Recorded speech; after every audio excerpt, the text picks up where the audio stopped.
Good morning. Welcome to Andrew's Book Reviews. So today's review is going to be on Terry Goodkind's Death's Mistress.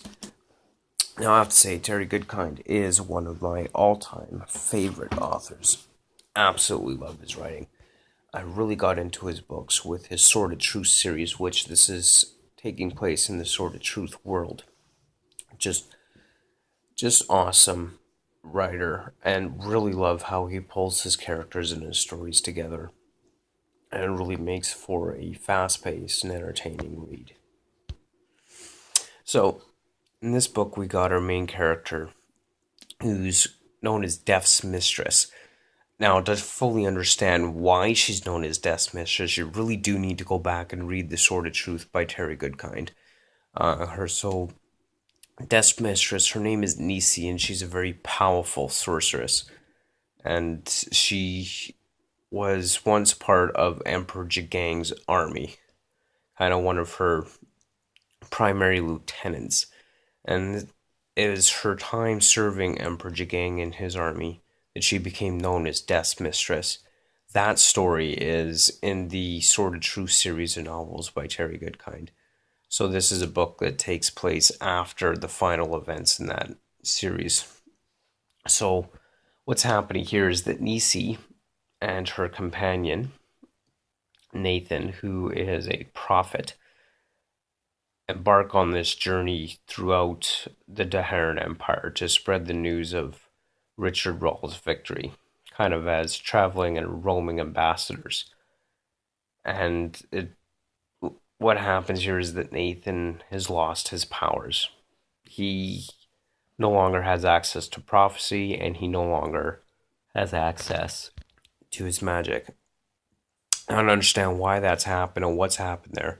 Again, you need to go back to the Sword of Truth series. So while this book does stand alone, as far as a standalone story goes, it does have a lot of references back to the Sword of Truth series, back to the events that happened in the final books of that series as well, back to Richard Rawle and his the Heron Empire. So you really do need to read that other series. It will really help you with this book as well, and getting to understand and know what's going on in this book.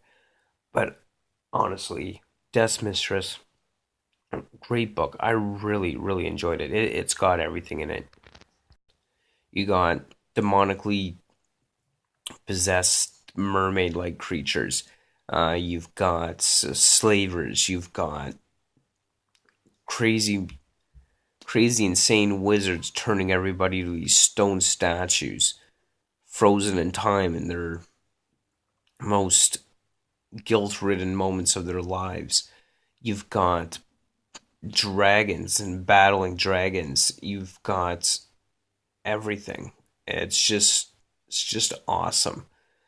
And our primary focus in the story, of course, not just battling dragons and, being turned to stone and battling demonic mermaids, but there's some pretty awesome key points. It's kind of the ultimate balance between life and death. As Nisi and Nathan are going about their journey, they encounter this wizard who has lost control of his power, called the Life Drinker, and he's turning everything around him into death as he sucks the life from all those things that are living and spreading this blight of death across the land. And he has to be stopped, because if he doesn't, he will rid the entire world of life as we know it.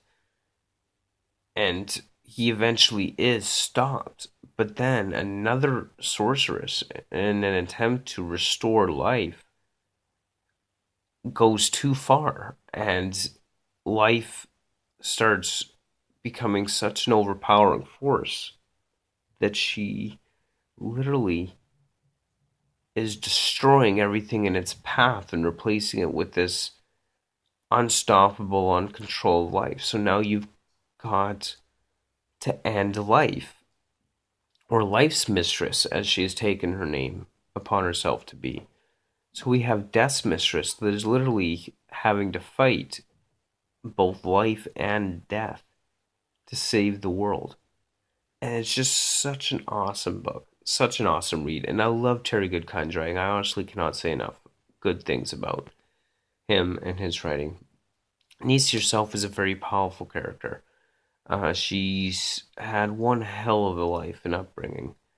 Just a very traumatic and sad character in a lot of ways, but also very powerful. And I really think you need to pick this up, read it, just love it. It's a great book, it really is. And I definitely highly recommend it. But before you read Death's Mistress, you've got to read all the other Terry Goodkind books. You've got to go back and read The Sword of Truth because that's really where it all starts. And not everything's resolved in this volume. We still have at the end of it Nathan without his powers, although they do finally reach their destination, which is where the city, or Koladar as it is known, where Nathan can find what he needs to make himself whole again. And I'm looking forward to the next volume in the Nisi Chronicles because I have no doubt that Nathan will get his powers back. I just don't know how yet, and I'm really looking forward to figuring that out. I really want to see him get his powers back as well, and I want to know what happens there, and I'm really looking forward to reading that. It's going to be good. But yeah, definitely pick this up, read it, and you won't regret it. It really is a great book. So what I'll be doing next is Brandon Sanderson's Shadows of Self. So it is one of the Mistborn novels, one of my favorite Brandon Sanderson series. Again, great series. You should definitely read it, and I look forward to doing the review on that one. It's going to be good. And also, as always, don't forget to check out the website, andrewsbookreviews.wordpress.com. And of course, I have started a Patreon page if you like what I'm doing, you want to continue to hear some great reviews, or you think there's some value or merit behind doing these reviews and you're enjoying the videos. Patreon.com/DrewsBookReviews, and of course, Drew's Book Reviews on Facebook as well. I will have all the links posted in the description below. So again, thank you so much for watching, and thank you for tuning in. Don't forget to like and share and comment below, and I hope you're having a great day.